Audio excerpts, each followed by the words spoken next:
Thanks for tuning in today. I'm Dr. Nick, the Incrementalist. Join me as I seek out the small incremental changes being applied in other industries that we can learn from and that can be applied in healthcare. Can these changes bring immediate value, but also add up to the big improvements and revolution we need in healthcare? Come along with me to explore the possibilities. My innovative guests from around the globe have used small incremental improvements to achieve their moonshot. And today, I'm delighted to be joined by Doug Miller. He's the Chief Technology Officer for SmartTab. Doug, thanks for joining me today. Oh, very welcome. Thank you for inviting me. So as I do with all my guests, tell us a little bit about your background and how you arrived at this point in your career. Well, I began my career, really, I didn't intend on going into the medical field. As I was studying for my engineering degree, I really had expected to go into avionics, but during my senior year, I got involved with a medical project at the university, and I've been in it ever since. I moved from there to leading a research lab at one of the premier medical schools in the United States, Washington University School of Medicine in St. Louis. And the technology that we developed there, eventually we spun that off into a startup company. Later on, left that company and joined a large global medical device company, continued to develop wireless implantable devices.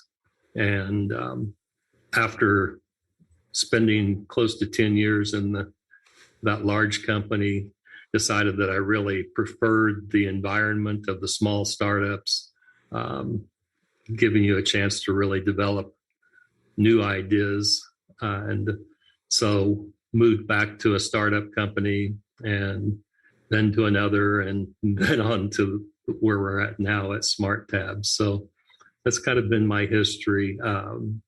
I spent some time in my previous startup company also managing drug manufacturing as well as the medical devices that we were working with. And so that was where I got my pharmaceutical experience before coming to SmartTab and beginning to develop drug delivery systems. So interesting background, avionics, engineering technology. It sort of reminds me a little bit of Fantastic Voyage, as we're going to explore as we dive into SmartTab. The miniaturization of technology, the potential to essentially put things into the body. Help us understand what SmartTab is and what it is that you do before we dive into the details. Sure. So SmartTab is a platform technology, which means that we've got a line of various capsules that we've developed, and each capsule serves a particular purpose. So even though the capsules are perhaps 70 to 80% common in their components, each one has specific tasks that they are designed to excel at. So there's one that we refer to as SmartTab, where the purpose of that capsule is to deliver the drug very precisely to a specific area of the GI tract. So for things like IBD, colon cancer, things like this, where you want the drug to be delivered precisely on site. Then another variant is injectab. And this capsule is designed to handle large molecules, biologics, medications that can't be typically taken orally because the enzymes and acids of the GI tract will break them down before they reach the bloodstream. So this capsule is designed to deliver an injection into the stomach wall, penetrating through the mucosal lining where those enzymes and acids are produced, and delivering the medication into the muscular layer of the stomach. The intent here is to help with patients who have difficulty bringing themselves to do self-injection.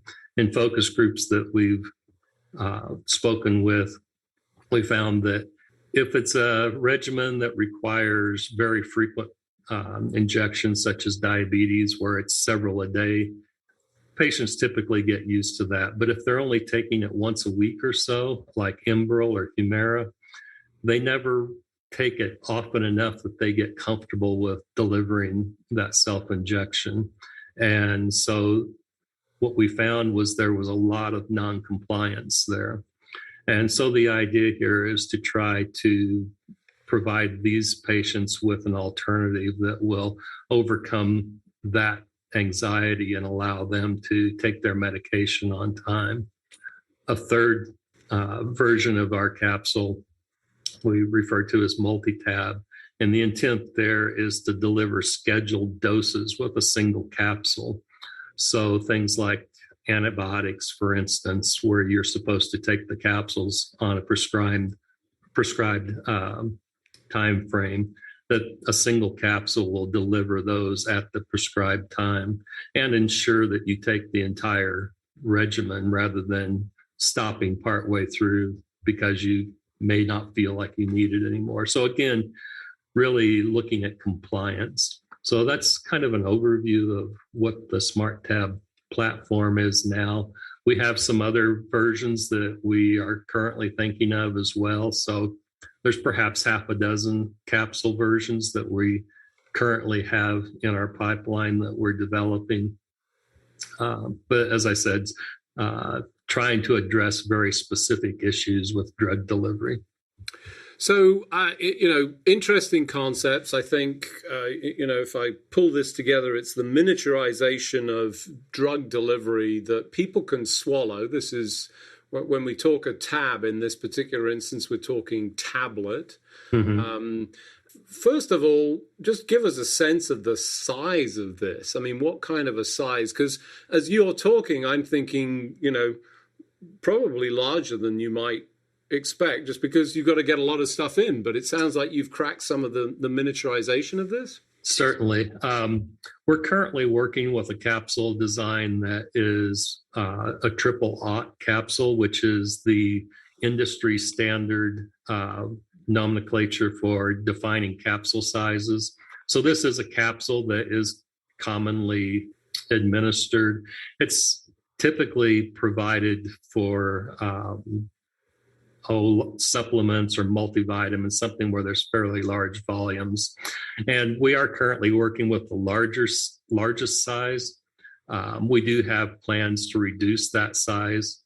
Right now, the manufacturing resources that we have available to us would make it a little bit difficult to miniaturize it to the double-aught size, which that's a capsule that is fairly common.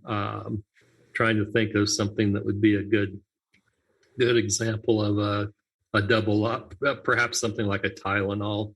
Right. So essentially, you're talking tablets that people are currently swallowing. Exactly.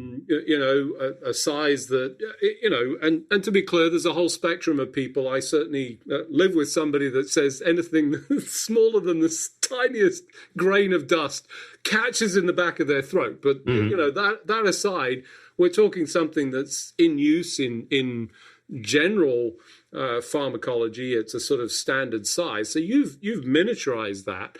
But that's there's correct. A bunch of technical issues around this that, for example, you talked about delivering at a specific location. So the first thing that comes to mind when you say that is, well, first of all, how do you know you're there? One.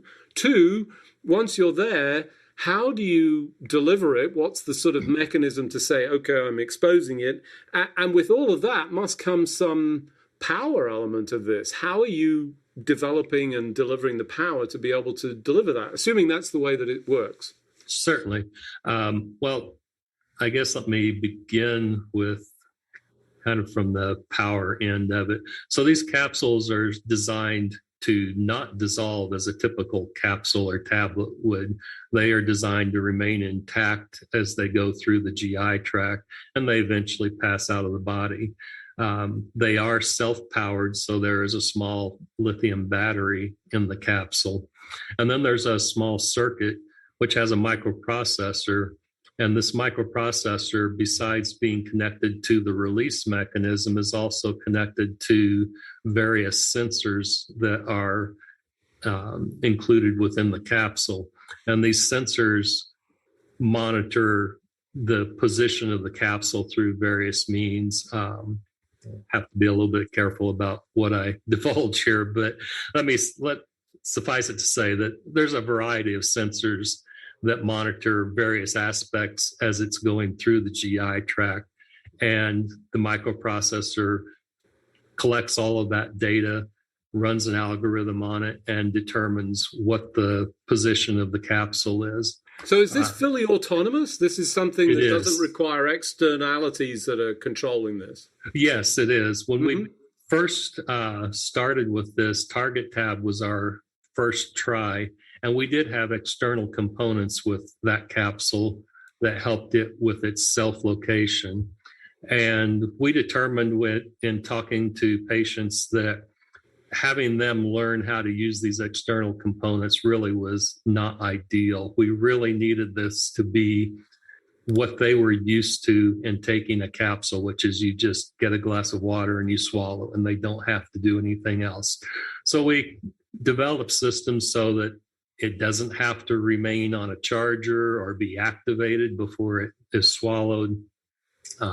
It detects the act of being swallowed, and causes the capsule microprocessor to wake up and start running its algorithm, monitoring its sensors. And once the microprocessor is determined that it has met all of the requirements for releasing the medication, whether it's the injectable or the targeted or the multi-dose, then it triggers the release mechanism, which opens the capsule payload bay. Essentially, there's doors in the side of the capsule on SmartTab that are opened and allow the drug to be washed out by the fluids in the GI tract. Open the payload doors, Hal. That's right. What a fantastic analogy. I like it.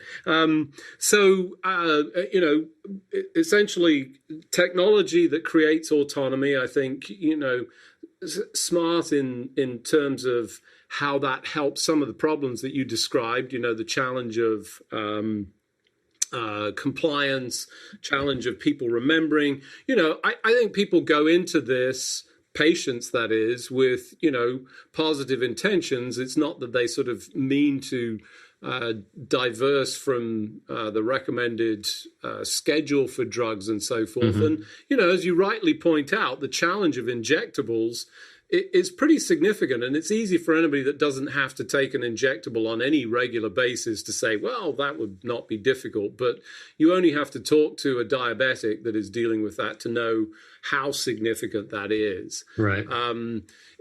As you think about some of that technology, so you talk about some things that, from my perspective, I would think from a safety standpoint, obviously have to be covered from a clearance standpoint. We've got,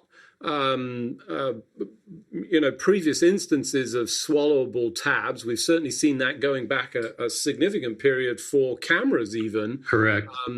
With, swallowable capsules that will take images going through. What are the concerns, and, how have you engineered this to sort of navigate that? Right. So the capsule has to be able to traverse through the GI tract, which is a relatively hostile environment, very corrosive, and it needs to remain intact while it's going through that environment and not being broken down by it, but not being affected in a way that would prevent it from functioning as it's intended to.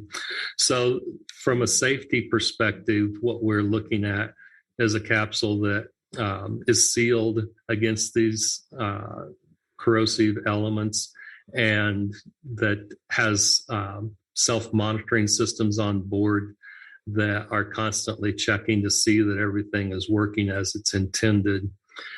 One of the concerns that's often brought up is safety as far as the dosing, but since these are single dose capsules, with the exception of SmartTab, the dosing is only a single dose. So it's not like there's a large reservoir of medication that could be released all at once. So that's another way that we're dealing with the safety aspect of it. One of the concerns is whether the patient will be able to tell whether or not their dose was administered to them or not, if the capsule just passed on through without ever releasing the medication. So this is part of it that we're looking at bringing out a little bit further, but we want to be able to provide feedback to the patient that everything is working properly, that their medication has been delivered. So eventually we're looking at adding in features like two-way communication with a smartphone, for instance, so an app can tell you, yes, your dose was administered at 10:42 p.m. So these are some of the aspects that we're using there to maintain safety. And then just very thorough testing of the systems, using systems that are, for the most part, proven components. So really all the components that we've pulled together to make the capsule are things that are already in use in miniaturized electronics today. So we're not bringing in something that is real cutting edge technology where there's going to be concerns about whether it's been fully vetted or not. We're using things that already are widely used. We're just putting them together in a different manner and having a little bit different function to those components, so that each of the components are already well validated. So for those of you just joining, I'm Dr. Nick, the Incrementalist. Today I'm talking to Doug Miller. He's the Chief Technology Officer for SmartTab. We were just talking about the safety management and how you're ensuring that what enters the body is safe from a perspective of both the actual delivery, but you bring up some interesting points. Well, did it actually deliver? So confirmation of that. I think the multi-tab aspect to that, obviously loading appropriately and considering whatever the total dose is, obviously a clear track to be able to make sure that this delivers an appropriately safe mechanism. I think the injectables is an area that, there must be a lot of people listening. Certainly anybody that has a regular schedule for injectables that would be hearing this and saying, gosh, wouldn't that be great? I'm wondering about diabetics, because obviously for some of those, there's a variability and, you would need to have some capacity to control what that was, to preclude doing that yourself, because that's a titrated kind of aspect. And we've even got some control mechanisms with artificial pancreases that are providing feedback to pumps and so forth. And maybe this is one of the ways where you don't have an external something, but you potentially swallow a pill each day that sort of communicates and goes on. I mean, there are some, tremendous, exciting opportunities. The question I have is, where are you on the development timeline? Where is this product? What's the sort of status of it? The SmartTab design has been tested in preclinical studies in animals. That was a successful test. We were able to deliver the drugs to the entry of the colon, the cecum. Following those preclinical tests, our discussions with pharmaceutical companies, it became clear that there was a very strong interest in the injectable, which we just really had on the design drawing board at that time. And so because the SmartTab is a bit more of a niche market, because it's really targeting the colon. There's only a few diseases that's going to be something that is going to be desirable for. Whereas InjectTab, there's a pretty broad range of disease conditions, medications that are delivered for those. And those medications actually at this point in time are at the top of the pharmaceutical production levels. The most prescribed drugs right now many of them are the injectables. So there was a strong push for us to move forward with the InjectTab. So we've been working on that pretty much entirely for the last year or two, and targeting getting that into a preclinical study later on this year. Once we've proven that, as we did with TargetTab, I think that there will probably be a pretty quick push to get that into clinical studies with particular drugs and to try to get it onto the market. So where we're at right now is finalizing the design, doing all of the testing that needs to be done in order to take this into a preclinical study, and getting capsules manufactured that are the final design and are ready for delivering doses to the stomach wall. So that's where we're at right now. So, I mean, it feels like this is, I don't know, from an approval standpoint, but you're certainly on the path through this. Obviously, tremendous interest, high value, high utilization of drugs with, significant challenges. What do you think the timeline is? And I know, there's a lot of variables, but where do you think you are on the timeline that people might be able to see this in their future? Well, that's an interesting question. We've been in discussions with the FDA about the approval path. It turns out that what we thought was going to be our approval path, the FDA has not agreed with. They've pointed us a different direction. That pathway actually may be a little bit faster from a regulatory perspective. We thought we would have to go through a 2-phase approval process where we would get the device cleared through a 510K and then get each drug cleared separately with the device. But the FDA's pointed us to something where we would basically be jumping past a device approval and go straight to approval with each individual drug, and they would just evaluate the delivery system at the same time. Given that and where we think that we'll be with our preclinical studies, we're anticipating that we may be able to get our first approval in 2024. Well, that's exciting. I mean, there must be a lot of folks listening to this going, this is, tremendous potential. We see it across a number of areas. And I think, there's even some possible undiscovered opportunities beyond the injectables. I think the multi-dose is certainly, makes for an interesting solution to a problem that, ultimately is really about memory and the challenges of people remembering. But hey, if I could just take the one pill, I mean, you see patients saying, I'd rather take that antibiotic that's once a day than the one that's 4 times a day. Right. There's, I think, tremendous potential. This is obviously a very exciting time.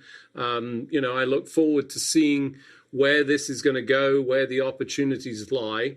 Unfortunately, as we do each and every week, we've run out of time, and it just remains for me to thank you for joining me on the show. Doug, thanks for being on the show.